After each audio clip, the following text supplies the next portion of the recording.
원칙과 신뢰 아이콘 송민우 기자가 전하는 이것이 진실이다 19째 방송입니다. 오늘의 주제는 갑질로 학부모를 갈라놓은 시도교육청입니다. 부제로 잘못된 감사로 국민을 이간시키는 적폐는 사라져야 한다입니다.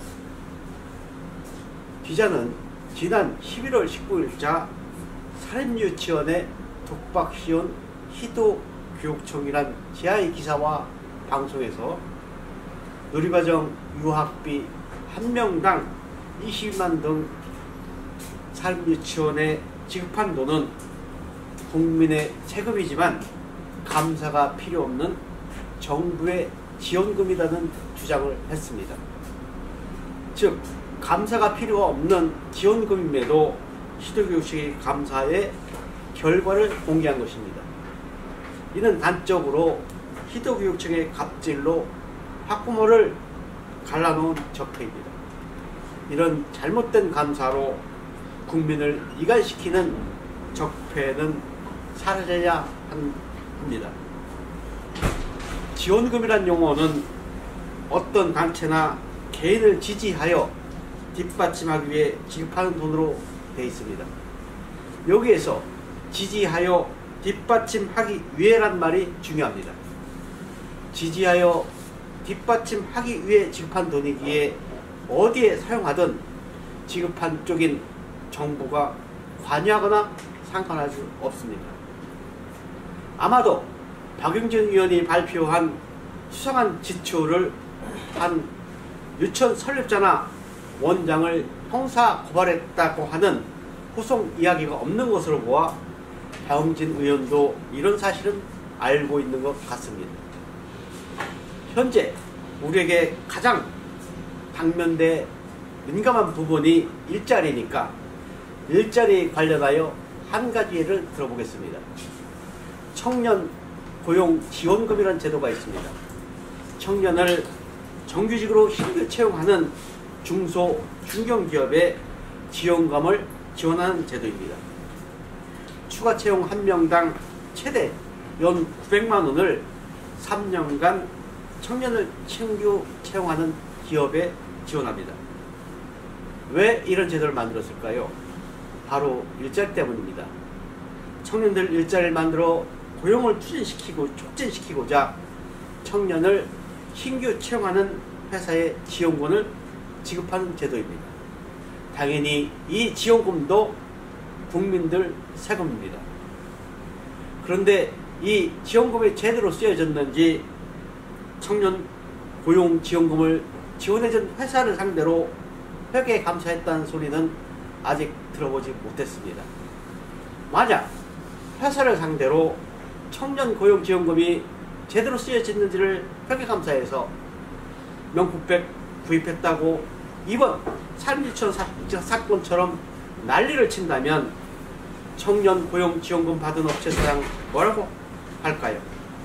지원금 안 받고 고용 안 하면 그만 일하며 별의별 쌍욕 다 할 것입니다. 예를 든 것이지만 회사에서 청년 고용 지원금 받은 것과 사립유치원에서 누리교육 과정 지원금 받은 것과 무엇이 다릅니까? 결론적으로 박용진 의원이 공개한 사립유치원 비리는 잘못된 처사로 지탄받아야 합니다. 무심코 연못에 던진 돌멩이에 개구리가 맞아 죽는다는 말이 있습니다. 박용진 의원의 잘못된 사립유치원 비리 공개로 애매한 사립유치원 설립자와 원장들의 명예는 땅으로 곤두박질 쳤습니다. 박용진 의원이 지탄받아야 할 이유는 첫째, 누리과정 학습이라는 제도가 생긴 이래 사립유치원에 지급된 누리과정 유학비 등은 지원금으로 감사 대상이 아닙니다. 지원금은 정부가 100% 전적으로 할 수 없는 사업, 앞서 예를 든 신규 일자리 창출이나 사립유치원 운영과 같은 교육사업 등을 지지하여 뒷받침하고자 해당 회사나 사립유치원에 지급하는 국민의 세금입니다. 뒷받침이란 단어에서 알 수 있듯이 회사를 운영하는 경비 또는 사립유치원을 운영하는 운영비 전부가 아닌 일부만을 지원하는 것입니다. 굳이 별도 통장을 개설하여 해당되는 어느 목적에 사용하라고 사용 용도를 제한하지 않는 이유가 지원금이기 때문입니다. 둘째로 앞뒤 보지도 않고 뒷북치는 소리를 했습니다. 박용진 의원은 자신의 잘못된 공개가 비판받을 처지에 처하자 사립유치원의 투명한 회계 처리를 위해 지원금을 보증으로 바꾸는 법 개정을 하겠다고 했습니다. 감사할 필요가 없는 지원금을 감사할 수 있는 보증으로 바꾸겠다는 것입니다. 그러나 이것은 아주 잘못된 생각입니다. 지원금을 보증으로 바꾸겠다는 발상은 우선 순서부터 잘못됐습니다. 보조금이 아니고 지원금으로 지급한 이유가 무엇인지를 알아내 이를 반박하고 그 이유가 당초부터 잘못됐다면 당시 정책 위반자들에게 책임을 묻는 게 옳은 방향입니다. 세 번째로 사립유치원에 지급한 지원금만 감사해 여론몰이 한 것은 형평성을 어겼다는 비판을 면치 못할 것입니다. 지원금이 이것과 이것이 다르다는 표시가 되어 있지 않는 이상 다른 곳에 지원한 지원금은 감사 안 하고 사립유치원에 지원한 지원금만 감사하는 것은 형평성에 어긋납니다. 넷째, 불과 1년 전 정책을 뒤집게 했습니다. 2017년 12월 27일 교육부는 출발선 단계부터 교육기획 평등을 보장하기 위해 유아 교육 혁신 방안을 발표했습니다. 핵심 내용은 현재 25%에 불과한 국공립 유치원 이용률을 2022년까지 40%로 확대할 예정이고 공공성이 확보된 법인 유치원을 공영형 사립유치원으로 지정하여 운영비의 최대 50%까지 지원한다는 것입니다. 여기서 알 수 있는 것은 사립유치원의 유아교육 지원도가 현재 75%란 사실, 또 최고로 사립유치원에 지원하는 지원금이 운영비의 50% 수준에 불과하다는 사실입니다. 정부의 교육 평등이란 정책에서 유아교육비 75%에 해당하는 사립유치원에게 유아교육을 해달라고 운영비의 일부를 지원금으로 지급하겠다는 발표입니다. 당시 교육부가 발표한 보도자료에는 모든 아이는 우리 모두의 아이라는 문재인 정부의 교육 철학 이래 모든 유아는 실질적으로 균등한 교육기회를 받을 수 있도록 되어 있습니다.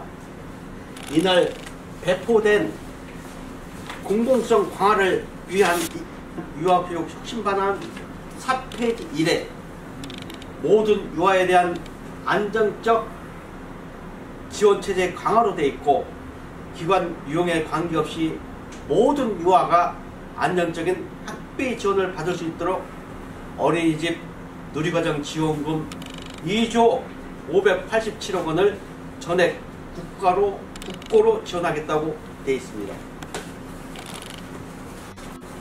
이는 이번에 문제가 됐던 누리과정 유학비 22만 원이 학비 지원금이라는 사실, 또 모든 유아란 단어에서 알 수 있듯이 전체 유아수에 의한 예산 편성이기에 유아 학부형에게 지급되도록 편성됐다는 사실을 알 수가 있습니다.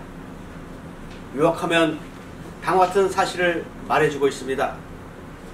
누리과정 유학비 22만 원은 유아 학부모에게 지급하는 지원금이란 사실입니다.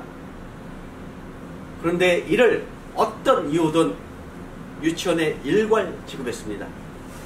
사립유치원 입장에서 학부모에 통해서 들어오던 일괄로 정부에서 들어오던 이 지원금은 학비, 즉 원비가 됩니다.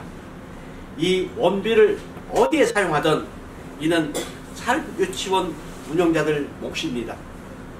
그런데 이를 일괄 지급해 지원금이라고 감사해 명품백 샀다고 공개했고 여론몰이에 망신사를 주었습니다. 다섯째, 박영진 의원이 발표한 수상한 지출 269억 원이 별도 개설된 정부지원금 통장에서 발견된 것인지를 묻습니다. 정부지원금 통장이 아니고 유치원 고유 번호 통장에서 설립자 또는 원장 개인의 사사로운 지출을 문제 삼았다면 이는 감사 방법의 잘못이자 감사 자체의 오류입니다. 유치원 고유번호 통장에서 설립자 또는 원장 개인의 사사로운 지출이 문제될 수가 없습니다.